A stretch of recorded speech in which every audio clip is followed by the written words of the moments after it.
En el credo reconocemos a Dios como creador del cielo y de la tierra. La creación es una obra ad extra y por lo tanto de toda la Santísima Trinidad, aunque se le atribuye al Padre. A veces utilizamos de forma impropia la palabra crear y decimos de alguien que es un creador o que ha creado algo, pero desde el punto de vista filosófico esto no es correcto, porque crear es llamar a la existencia de la nada. Y para crear entonces se necesita un poder infinito que solo Dios tiene. Dios crea el mundo para manifestar su gloria. De ahí que podamos conocer a Dios a través de la creación, de forma semejante a como podemos conocer la interioridad de un artista a través de sus obras. Ese Dios creador, con su providencia, cuida de todo lo creado, y especialmente de los hombres, que somos como la niña de sus ojos, la perla maravillosa de esa creación. Pero cuida de todo también por medio de las criaturas y de la acción libre del hombre. De ahí que tú y yo tengamos responsabilidad no solo sobre el bienestar material, sino sobre el bienestar espiritual de quienes nos rodean. Al respecto de esto, recuerdo una historia que me sucedió hace ya muchísimo tiempo, cuando yo era un adolescente. Pienso que puede servirte. Era mi último curso antes de la universidad y como pensaba que quizá no volvería a ver a muchos de mis compañeros, decidí tener una conversación con cada uno de ellos sobre Dios. Antonio, si te parece, cuando terminen las clases hablamos un rato. Se trata de un asunto importante. Sí, vale. Ya me contarás después, que acaba de entrar el profe. Aquel noviembre de 1982, San Juan Pablo II había visitado por primera vez España, y muchos, también este compañero, habíamos llevado una chapita con su lema, Totus Tus, y con una frase que repetíamos innumerables veces, Juan Pablo II te quiere todo el mundo. Ese fue el tema con el que abordé la conversación.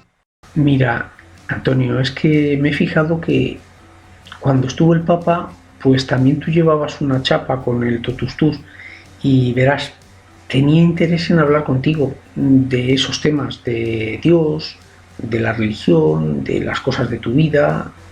Ya era hora. ¿Por qué dices eso?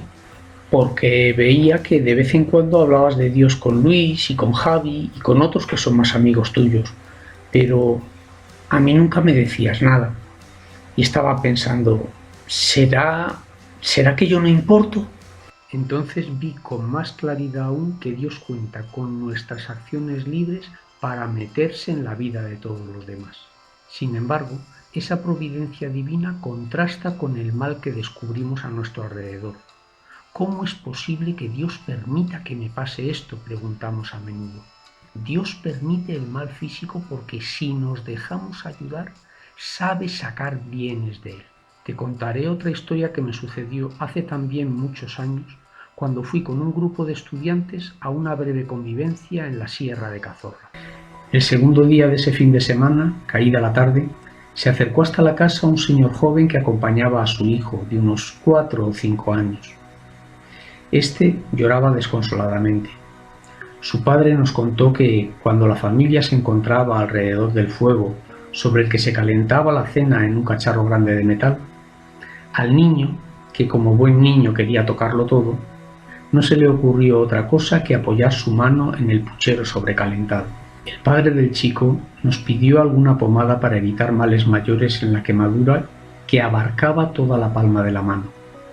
Se la dimos, y el padre, con gran delicadeza, pues sabía que iba a resultar doloroso, pero a la vez con decisión, empezó a aplicar el ungüento a su hijo. Los gritos del muchacho se volvieron entonces ensordecedores, pero su padre seguía sin hacer caso a la petición del chaval de dejar la mano como estaba. «Papá no me quiere», empezó a gritar el zagal, pero su padre, que sí lo quería, y precisamente porque lo quería, hizo oídos sordos a esa exclamación repetida que se clavaba en su corazón, y siguió extendiendo la pomada con suavidad. La diferencia entre la capacidad de comprender de aquel padre y su hijo es muy pequeña comparada con la que hay entre Dios y cada uno de nosotros. Por eso, ante las contrariedades no digamos, papá no me quiere, sino, Dios mío, tú sabes más, ayúdame a llevar esto con dignidad. Más difícil resulta aceptar el mal moral, el pecado, todas las aberraciones e injusticias que descubrimos que hacen los hombres. Dios no causa el mal moral, pero lo permite porque respeta nuestra libertad. Prefiere correr el riesgo de nuestra libertad porque quiere hijos libres, no esclavos, y ha querido hacerse hombre y morir por nosotros para pagar la deuda que debíamos. Además, misteriosamente también sabe sacar bien de ese mal. En la vigilia de la Pascua de Resurrección, la Iglesia canta «Oh felix culpa», «Oh culpa feliz», al referirse al pecado de nuestros primeros padres, ya que mereció ese Redentor maravilloso, Dios hecho hombre. En el credo reconocemos a Dios como creador del cielo y de la tierra, y el símbolo niceno-constantinopolitano, también llamado credo largo, añade de todo lo visible y lo invisible. ¿Qué quiere decir con esto? Se refiere a los ángeles. Los ángeles son criaturas espirituales, por lo tanto no visibles. Dios nos ha dado a cada uno un ángel de la guarda. Conviene que le pongas nombre a tu ángel custodio, yo al mío, para tratarlo con más confianza. En la creación descubrimos una gran diversidad de criaturas materiales.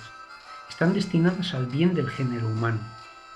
El hombre y toda la creación a través de él está destinado a la gloria de Dios. Pero nosotros también formamos parte de esa naturaleza de la que no somos dueños absolutos, sino solo administradores, y por eso debemos respetar las leyes inscritas en la creación.